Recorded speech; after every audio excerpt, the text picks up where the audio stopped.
I just wanted to take an opportunity as we are sitting together in our MTSS teams to review where we've been. This past year, we took a long time to focus on infrastructures. What are the things that we have internally embedded in our schools that are helping to make sure that we are going to be ready when we are looking at students at risk, paying attention to the effectiveness of our core instruction, and thinking about what instructional practices we want as a school and as a district to be seen in our schools. We are also really made sure this past year that we were paying attention to students and their scheduling, whether or not they were actually scheduled to receive core instruction. And we also really tried to pay attention to our teaming structures. I'm hoping that you all have been explicitly involved in those conversations. And as you get started this school year in your actual team meetings, you will want to make sure that you are aware of the decisions that your school has made around those particular areas. In addition, in our April meeting, we spent a day talking about equity. We had some individuals from open source come and speak to MTSS teams. It was a very quick overview for sure, but certainly an opportunity for them to talk about how, if we are not conscious of barriers that may exist for some groups of students, that they may continue to ultimately create the outcomes that we have in place for students, and that we will need to think through a lens of equity for this next school year, in addition to the other problem-solving tools that we have. So again, why this focus on infrastructure? If you'll recall, what happens if we have a great intervention structure, but we have no effective core? I think that as a district, as a state, really across the nation, we saw that play out in the last 10 years where many people built wonderful intervention structures, but then did not have core instruction that was where it needed to be, and or the two did not mirror one another. So we have to make sure that we are on the right path and that we have made as a team and as a school and as a district effective decisions about what our intervention structure might look like, but really paying attention to that core instruction first. So we have to be conscious of that. We also want to make sure that kids are receiving the needed support in core, because what will happen as we move towards the 2020 deadline with regards to eligibility for special education is that we will have students who are not going to be able to receive those services. If we are providing intervention that does not match the need of the student, then we cannot clearly define whether or not the student has responded to just intensive instruction around that. We'll have no way of gauging it. So we have to be very careful about that. And in addition to that, what happens for students that have real needs? If the school has no system to monitor student success, and we have kids who really do have those gaps, we have to have a way to make sure that we intervene and that those students are able to be successful. So this is a little bit of an overview of the implementation timeline because I think it's been a little confusing for some. So hopefully this will help a little bit. This was shared with principals over the summer. But school MTSS teams, certainly training on core instruction in the 17-18 school year. The district reviewed the implementation and training and planned for this current school year, and the district reflected on the processes and infrastructures and practices as a part of the MTSS process. So one of the things I really want to mention is that across the district, there are levels of MTSS effectively going on, and I'm hoping that you will ensure that this is going to really happen at the PLC level. But we have a district implementation team. You'll hear a little bit more about that. That district implementation team is really operating just like an MTSS team on behalf of the district, thinking about what's working, what's not working, what do we need to change, what do we need to do differently, and they are going to guide the implementation of MTSS across the board. In addition to that, even in the C&I department, we are operating like an MTSS team. We are now having quarterly data meetings where we will regularly look at data to determine whether our implementation is working, whether what we're doing is making a difference, how do we serve schools, what should we do differently, etc. So that is something that's a thinking that we're moving across the organization. In the 18-19 school year, school MTSS teams will begin to monitor core instruction, implementation of core, group plans, which we'll talk more about, for students who are at risk, and monitoring the core behavior expectations. So there's a lot of new things that we will embark upon as a team this year that your teachers may not necessarily experience. So I want you to keep in mind, again, as an MTSS team, you all are charged with being that leadership group in your building that's going to look at the instructional practices, both behavior and academic, and what is working, what is not working, and making the recommendations for change if necessary. That is your charge. The principals are aware of that. I just wanted to make sure we were clear about that. Teachers will implement in the 18-19 school year effective core implementation or core instructional practices.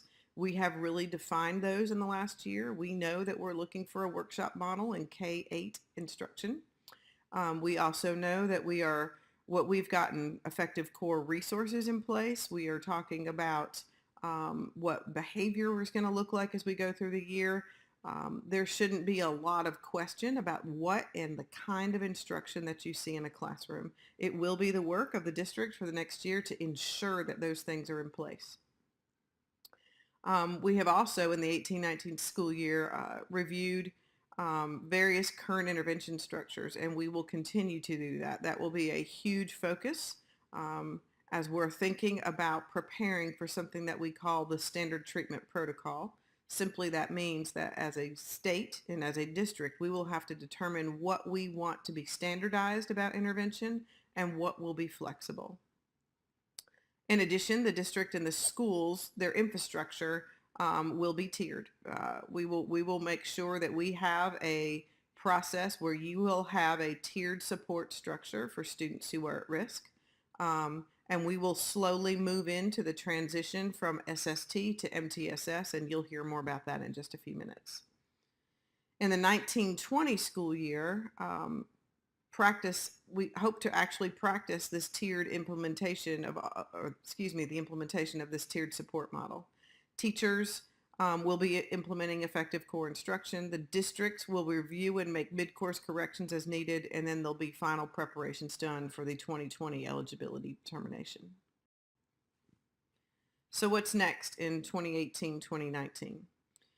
This summer, this district MTSS team that I was referring to spent 2 solid days thinking about these 2 topic areas. The first being, actually I'm going to go to the right side of the screen, the assessment process.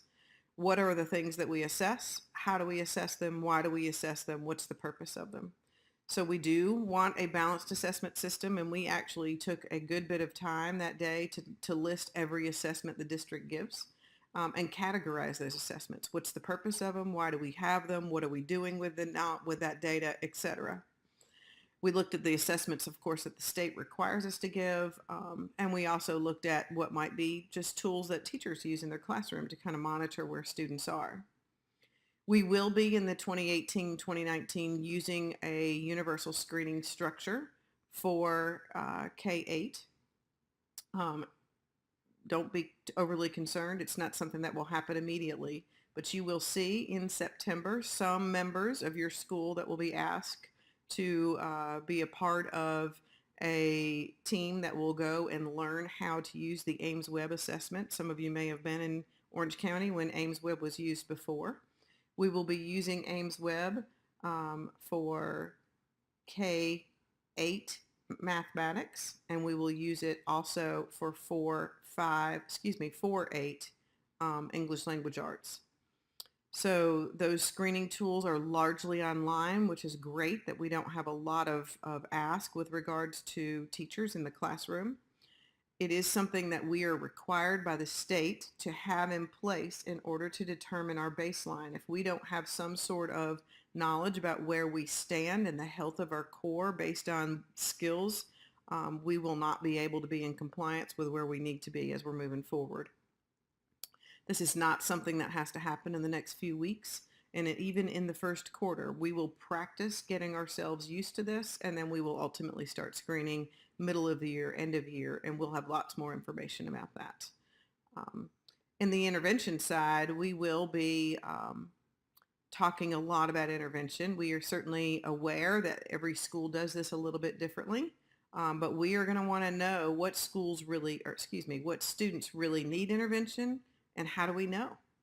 And what interventions are we using that will address the needs of students, and how will we know if it works?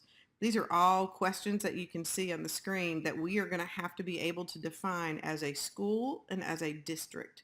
So I would love for all of you to really just start thinking about, what is the intervention that I have in my building, and how do I know that this is working?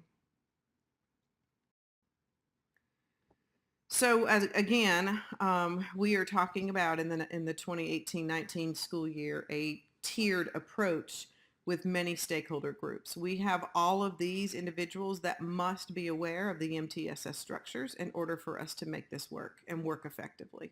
So we do have that district leadership team. We have been and will continue and even more intensively be working with principals and assistant principals this next school year and understanding what instruction should look like, as well as what happens when it's not working.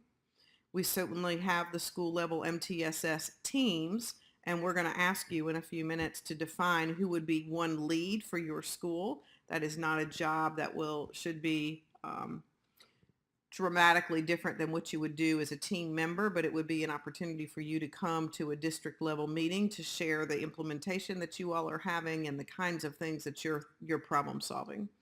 And then, of course, we want to talk about our staff. So the teachers individually have not gotten a whole lot with regards to MTSS this past year. That will change to some degree this next year.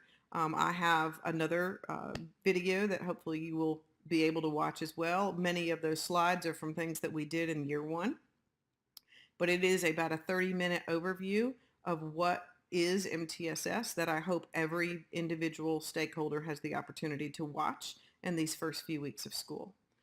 Once they have that opportunity, most of the individuals will gain some training through their core instruction, because the reality is, for the general staff member this next year, if we can get these two things to happen, that we will have made great progress. And that is, am I aware as an individual teacher of what my core instruction is, what I need to be teaching, and how I need to be teaching it?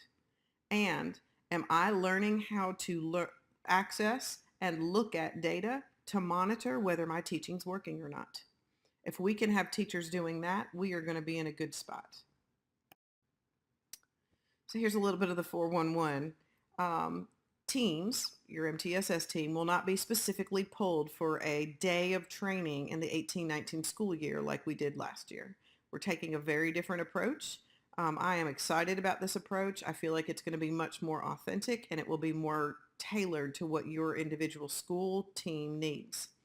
Teams will be required to meet at least monthly, and I'm going to be really honest. There's a lot of work ahead for this team, and you may want to meet more than once a month. That will be a team decision with your administrator, but just wanted to throw that out there. They will be required to review data, determine if core instruction's working or not in a high leverage grade level and content area. You will be looking at what am I going to do if core instruction isn't working, right? So what's next? And you need to be prepared to talk about this situation and problem solve with the core teachers of that particular core area. So for example, again, I use this example all the time. If you have second grade literacy that seems to be having a challenge, and you have determined that core instruction is not working for 80% of your students, you're going to have to get as a team with those second grade teachers and problem solve what you're going to do about that. We will talk about what is the state defines as a core plan. Will be a group plan that will be something that can be put into place, and we will explicitly train that process as we go through this year. As an MTSS team, you will monitor the progress of students in all areas of the school, as well as for some students that continue to be significantly below.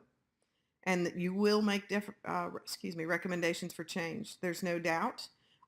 This is an expectation, is a part of the role of the MTSS team. And you're going to have to monitor as you are recommending change, whether or not that change is working. So you're going to need to think about that cycle of improvement as well. We have indicated that principals must be a part of this team. So let's talk a little bit about the training. The district leadership team will continue to monitor the implementation of MTSS across the district, state expectations, and future moves. Principals will receive PD on universal screening, core plans, intervention matrices, and monitoring instruction during principal meetings. MTSS teams will receive a monthly commitment to problem solve, will have a monthly commitment to problem solve, review online modules, opportunities for collective Google Hangouts, and 2 afternoons where we're going to have team time opportunities where you'll be able to meet as an entire team with others from the district to problem solve together. MTSS school leads will gather to discuss and monitor implementation across the district and think about alignment with implementation at their school. And then teachers will receive explicit training on the overview of the MTSS planning for the 2018-19 school year, understanding of universal screening, which will be deployed during their regular PD opportunities on a monthly basis in their PLCs.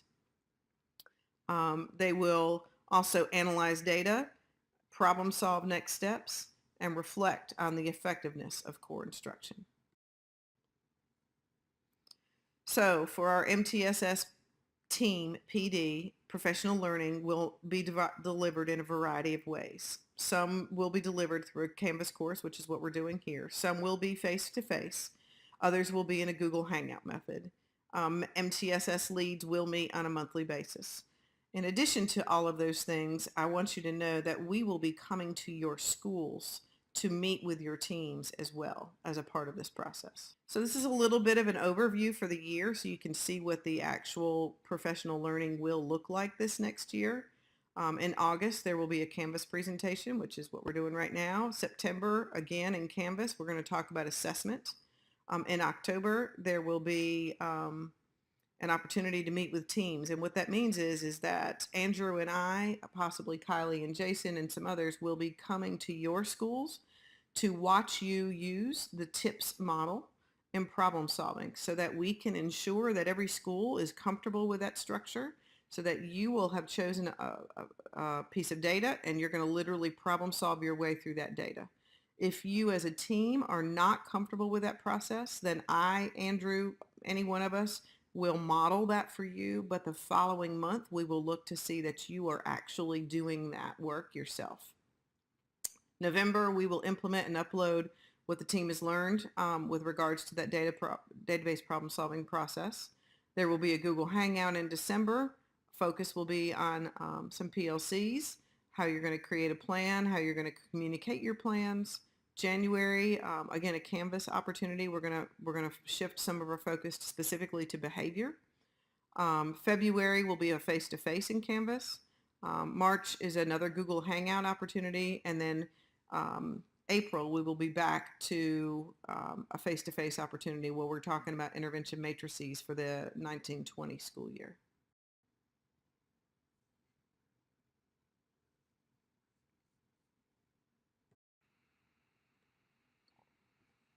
Finally, I wanted to make sure that we had an opportunity for you to ask any particular questions that you may have for us. I'm excited about where we're headed. I think we have a really good plan moving forward, and I'm hoping this will feel like a really authentic opportunity. I do want you to know, again, that you're going to need to think about how the PLC structures in your building are working and whether or not there's a communication process there. Teachers are going to need to be able to problem solve their data. Think about whether their instruction's working or not, and that is the place where that really needs to occur. As we are moving into the month of September, we will ask you for a lot of information. I can say that we will want to know the specific dates and times of your MTSS meetings for the year.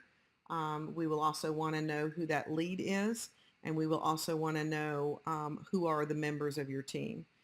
We're excited for a great year to come. I think this is going to be really a great opportunity for us to be able to demonstrate how we can problem solve on behalf of schools and kids, and that we can really do the things that are needed to make sure that we see the right kind of growth moving forward. And I'm excited to be on this journey with you. I hope you all have a great day.